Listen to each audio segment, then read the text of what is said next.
Before we begin, a quick update on the Where's the Fair Use video. I looked up the fair use policy and I should be okay to use screenshots of Sunset Shimmer to use as emotes in my videos.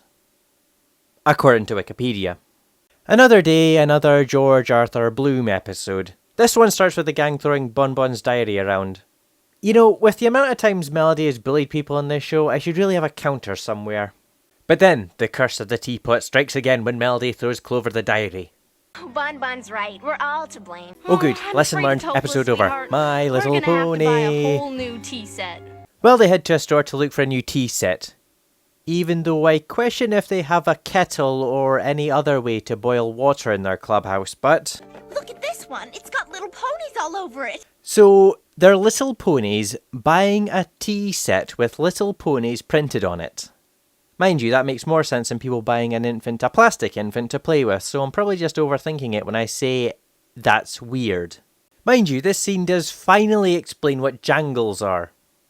They're money. Yeah, I know this was meant to be repeated over and over, so chronological order is somewhat void, but saying what your world's currency is 4 episodes after it was first mentioned is dumb. Do you wish to buy the tea set? Hang on, is that Coco Pamel? Ugh, I almost have to slap myself for thinking that.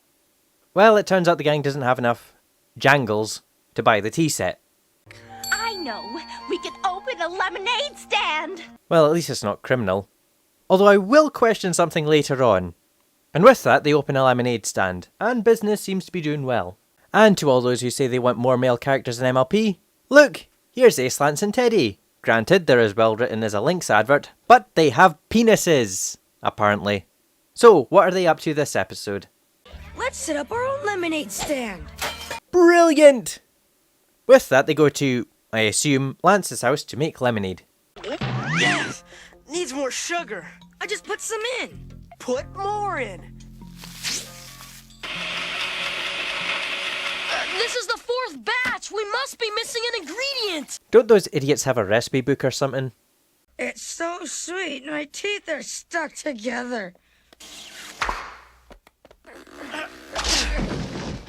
Yeah, a row of lost teeth later. Ace then gets a plan to get the recipe from Bonbon. I'm guessing it's passive-aggressive. Hey, one more jangle for the tea set. That's mine! Yup. Once Ace has cleared Teddy away, he and Bonbon go bike riding. What? I will not question it, I will not question it, I will not question. How did they ride those things with only hooves? By the way, your lemonade's the best I've ever tasted. The best.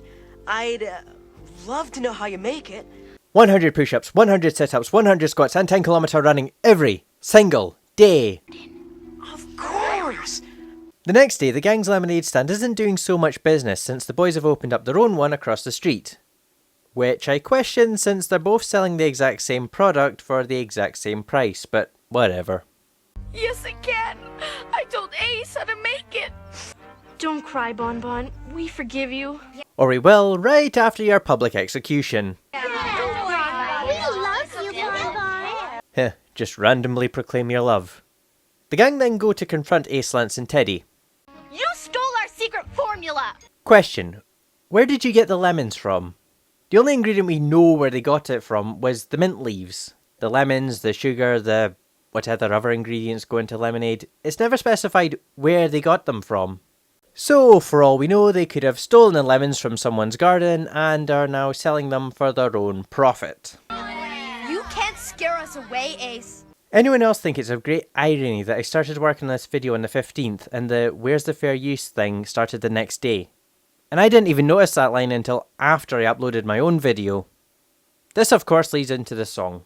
Why not just admit you have no chance of winning? We're not scared of it. We've had the edge from the beginning. Wow, if they got into a dick length contest with the girls, they must have started out with the world's cruelest handicap. Also, is anyone else thinking this song sounds an awful lot like a nursery rhyme? After the song, Lance goes to the gang's clubhouse to apologise. And while standing upright and picking things up with his hooves, he offers them a secret weapon in order to make amends. It's a recipe for iced tea. I told you Lance always sides with the girls. Oh, how dare he. One glance over to the gang's iced tea stand, I guess, and we can see that business is booming. We just earned enough jangles to buy our tea set.